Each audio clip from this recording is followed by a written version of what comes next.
Welcome viewer, I am Murugan S. This video tutorial describes how to disable or enable automatic deletion of memory dumps on low disk space. Right-click, Run. Type sysdm.cpl.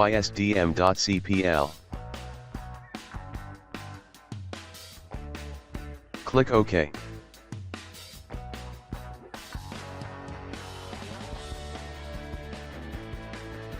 Click Advanced tab. Click Settings. Check, Disable automatic deletion of memory dumps when disk space is low.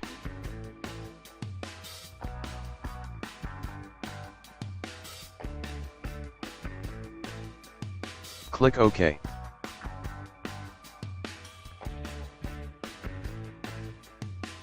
Click OK.